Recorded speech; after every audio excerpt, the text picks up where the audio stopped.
Осумдесетина деца ќе пеат бадникови песни и ќе го најават Христовото раѓање со концерт на градскиот плоштад во Струмица.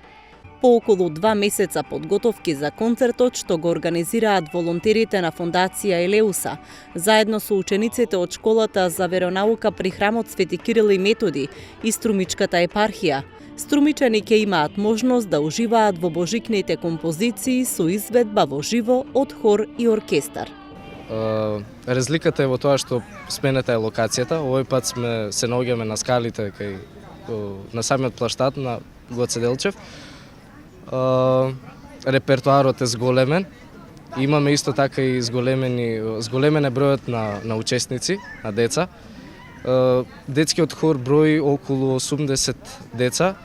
Исто така сме подпомогнати од децата од школото, од музичкото основно училиште Бороџони. Они ни помагат исто и ова година со оркестар. Ова е втора година да се одржува ваков концерт на плоштадот. Младиот Лука, кој учествуваше и лани, вели дека идејата е концертот секоја година да е помасовен.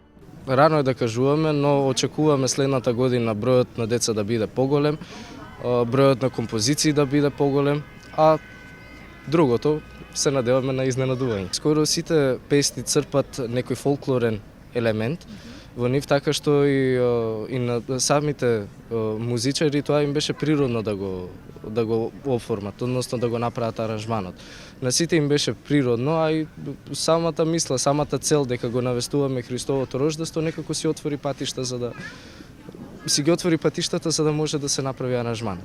Пред концертот децата ќе одат во посета на општина Струмица, каде ќе ги прими градоначалникот Костадин Костадинов и викарниот епископ Стобиски господин Јаков.